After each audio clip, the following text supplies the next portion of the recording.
Obviously, big marquee fight week here before UFC 300. So I guess what are the emotions now that fight camp's over and just gotta make weight and then fight on Saturday? Yeah, just grateful for the opportunity. It's been 18 months, and excited to get back in there. So kind of going off of that, physically, how long did it take to get comfortable to get back in there and first kick and actually feel like, all right, I can get back into a full camp now? Say like 4 to 6 months, but yeah, it was just pretty quick. But they say it's like a honeymoon phase of being healthy, and you're really not as healthy as you feel. So just had to listen to the professionals and go off the timeline that they recommended. And when they came to you for 18 months and they still wanted you at UFC 300, did that kind of give you a boost of confidence in how the promotion views you? Yeah, I'm always grateful. I'm grateful for every opportunity they give me, and I was excited when they were coming to Boston in August, although I know that it had been 8 months post-op. But it was a good way to just jumpstart, the comeback. And things work out the way they do for a reason, and I feel like the timing's right for UFC 300. It's such a historic card. It's an honor to be a part of it. And when they came to with Aljamain to welcome him to the featherweight division, a New Yorker, obviously Boston guy, so there's obviously a built-in rivalry there. Well, I guess, did that get you even more excited that they were still giving you these former champions after 18 months? Yeah, definitely. Big opportunity fighting a former champ. Just if you want to be great and you want big moment opportunities, those are the guys you got to compete against. And I'm grateful I have another opportunity to step in there against a high-level opponent and show why I'm amongst one of the best in the division. And when he was at bantamweight, obviously he cut a lot of weight to get down there. He was just one of the physically bigger 135ers. Do you think his grappling can translate to 145 pounds?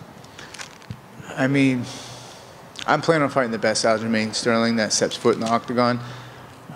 So in my mind, he's gonna be at his best version, and I'm prepared to go wherever the fight takes me. In terms of the division, what do you make of kind of the development since your last fight? You got a new champion. Volkanovski's lost back-to-back knockouts. Brian Ortega's back in the win column. So what do you make of the 145-pound division? To me, it's great to see the movement within the division. Just that they're competing again. Like I said before, I think Yair was dealing with either a suspension or just not fighting for a few years. He had some issues, and then Ortega being injured, myself being injured. There was a little bit of holdup and bottlenecking at the top of the division, so it's good to see some movement, and yeah, it's great to see. The final two for me. Can I get your thoughts on both the main event and then the BMF fight between Justin and Max? The main event and the people's main event? Oh man, I'm excited for both. I hope that our fight gets over with soon enough that I can go out back, and I'm hopeful I'll have a chance to just watch it with nobody interrupting me. But yeah, I'm really excited about both matchups. Hey, Calvin, right here. How's it going? Good. How you doing? Doing well. So obviously a lot of time off, and we talked about the injury and all that. Anything in particular you've kind of worked on since we last saw you? Because obviously it's not like you're sitting on the couch. Anything you're looking to maybe showcase on Saturday? Just an updated version of myself. Every time I step in there, I'm always looking to do that. So nothing new this time around. Sterling had referenced that you two had trained together when you were amateurs or something like that. What do you remember about that time? I was basically an amateur. I never fought amateur. I went pro right off the bat. But the time he's referencing, yeah, it was forever ago. And I made a trip out to Cortland, New York, I want to say, and trained with the Bomb Squad guys. It was a cool experience. And yeah, it was very brief. And I don't even know if we had really trained together at that moment, but we were in the same gym. And, credit to New England MMA kind of seeing itself at the highest level here at UFC 300 this Saturday. It's been almost 4 years since your last 3-round fight. Is the preparation any different? Just to maybe because again, you got to get it done within 3 rounds, right? Yeah, just getting going early and being disciplined for 17 minutes. Any golf in between the last time we saw you compete and after that? Have you been getting in the range at all? No time for golf with the comeback coming up, but on the back end, I'm really looking forward to the change of pace and getting some rounds in for sure. I can't wait. And just last one for me, we got a new champ, obviously, Ilia Topuria. I know it's a bit of a ways away, but just looking at your style and his, 2 really good strikers, just how excited are you for sort of this new regime at 145? Yeah, credit to him. He made that fight, look relatively easy, although we all know the level of opponent that the former champ is. So that's credit to Topuria for getting the job done like that. But it's just great to see movement within the division, and I'm excited to go out on Saturday and stake my claim why I belong amongst the top of it. Calvin over here. Just a quick one.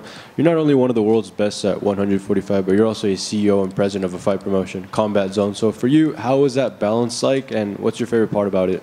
Yeah, thanks for asking. We have a show next month after the fight. And it really, the best thing I can say about that is having a great team around you, man. It's not even just in my personal fighting, but for Combat Zone. If I didn't have a team around me for my personal fighting, I wouldn't be at this level. And I sure as hell wouldn't be able to focus on this as well, having a show next month, if I didn't have a great team at Combat Zone. So it's really motivating and reinvigorating when I get to be at the show next month where I made my pro debut, you know, and fought 9 times for.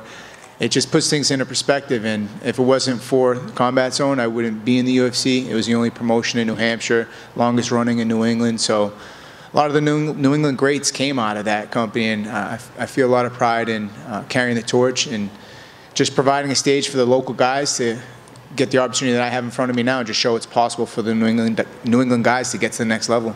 Any names that you think we'll see soon in the UFC? Definitely. Nick Fiore, big Combat Zone guy. He did get his shot not too long ago. You'll see him back soon. Tom Pagliarulo, he's another up-and-coming guy. These guys have fought main events for us several times back-to-back. Connor Matthews just, you know, fought a couple weeks ago. He did the looking for a fight with Dana for us at the Encore last year, and it's great to see him get his shot. And Brendan Marat, another kid. You know, it's good to just see these guys who are gracing our octagon and making their opportunity to get to the next level. And I'm just happy to play a small role in that. And it's great to see, man. My coach manager Tyson Chartier talks about it too. It's almost more fulfilling being on that end, making people's dreams or being a small part of their dreams coming true, man. It's a great experience. Calvin over here. Calvin, I was a really big fan of your skits that you did recently with Tommy Guarino. I loved your little Rocky moment at the deli. Can you just talk about being a part of that and, you know, just having some fun and just the comedy side of entertainment? Yeah, those guys are good shit, man.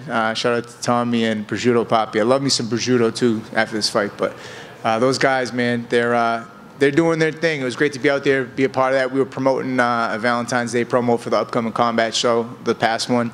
And, man, those guys are professional but funny as hell. And yeah, they're only growing, man. It's great to see I like supporting just New England guys and girls, you know. I like to see New England people just rise, man. I like to see the success. I like to get behind it. And, yeah, those guys are a riot. Do you feel like the Celtics will be able to win it all this year? I think so, for sure, man. They got a hell of a team. If not this year, then when, right?